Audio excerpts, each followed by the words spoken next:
Hey guys, sorry I'm late with this, but I'm finally reviewing Adventure Time Seeing Red, the Marceline graphic novel, I guess I'll describe it as. I know I said I would do this before the weekend, and today's Monday, but Thursday couldn't really do anything. Friday and Saturday I was more busy than I had thought, and Sunday was, I don't do things on Sunday usually. So Monday, Seeing Red, finally read it, and I guess quick review is it's really good. I really enjoyed it, and this is written for the Adventure Time audience. If you've enjoyed Adventure Time, if you enjoyed these characters, you'll probably like it too. Um, Especially if you enjoyed Marceline, uh, you know, just specifically, I guess. Aside from the main story, there's also in the back a little um,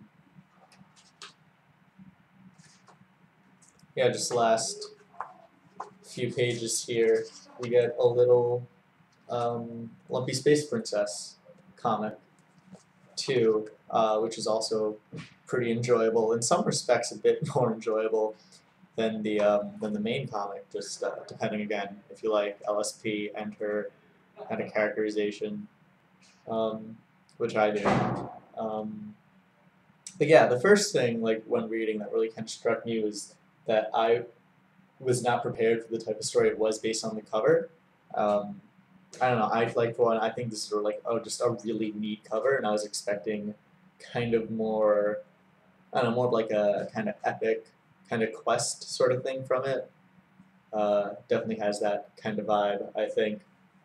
But of course, you shouldn't judge a book by its cover. And this one is actually a lot more understated, I guess, the main story, with Marceline and Jake trying to get back Marceline's base. Story starts out with Marceline getting an invitation, not an invitation, going to the Nidosphere in order to participate in a talent competition with the uh, rest of her family, a talent show. And she brings Jake along because, uh, let me actually, yeah, she invites Finn and Jake. Finn can't come because he's busy helping helping Princess Bubblegum with some royal business. But the Duke that they're helping is allergic to Jake's, so Jake is going with Marceline. Presumably Finn is with Bubblegum as they go into the Nidosphere in order to first participate in this talent show before Marceline finds out that her father, Hunton Aberdeen, who is king of the Nidosphere, emperor, whatever his position is, has sold the base, and now she has to get it back. So it's a Marceline and Jake story, it's a Marceline and her dad story, and it's just, I guess, yeah, I mean, it does focus on Marceline and how she interacts with these other characters. I mean, we do know, she has kind of a friendship with Jake. Initially, Jake was scared of her. Now they're fine. They're friends now. She has a strained relationship with her father, which is addressed in this book.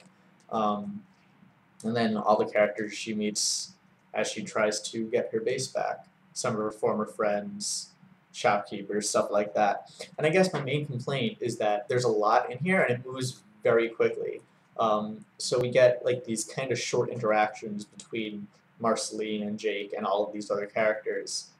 There's a hotel staff where Jake is staying. There's one of Marceline's friends who challenges her to a game of Pong in order to get information on where the base is.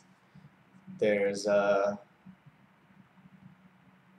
person who actually has Marceline's bass, who's the member of a band who doesn't actually know how to play bass. And there's like lots of story beats, and they move a little too fast. I'd like, honestly, to get a bit more, just like a bit more dialogue out of each of them to really explore all of these new interactions. And it is like I told you I was expecting something a bit more like boom wow. But and before we get it, it's like a simple kind of just follow the breadcrumb story. It's Marceline finds out her vase is missing, asks her dad what happened. Dad says, "Oh, went to a pawn shop." She goes to the pawn shop, asks the person at the pawn shop what happened. Says, he's like, "Oh, I can't tell." Marceline does the thing. He's like, "Oh, sold it to this person." Marceline goes to that person, and just kind of that sort of thing. It's like just a very simple plot. Um, but again, it is well written. If you like the Adventure Time comics, if you like the Adventure Time cartoon, it's exactly that sort of style. Down to the art direction, like it's all art's very competent. It doesn't. There's nothing really spectacular. There are a few like panels where the shading is a bit, like composition wise, there's nothing too spectacular. But there's I'll find some of these panels. Like these are some of the better composed panels, I guess, just where there's a lot going on. All the characters look like themselves, which is important. You don't have anything like too off model.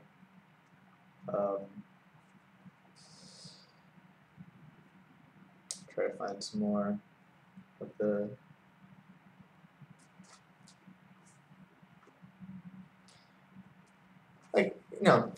Like the storytelling is all done very well. The visual storytelling, the sequential art. It's very subtle in places. Just I find like here, just these.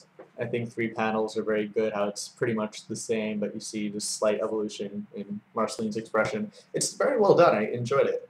Like I said, it just moves a bit too fast. I think I would rather this broken up into maybe 4, like its own miniseries. Just to, I think that would help the pacing a lot. But for what it is, it's really good. If you want just a nice Marceline story, if you want a Jake story, or if you just want more Adventure Time, go pick it up. I definitely recommend it. And that's that, I guess.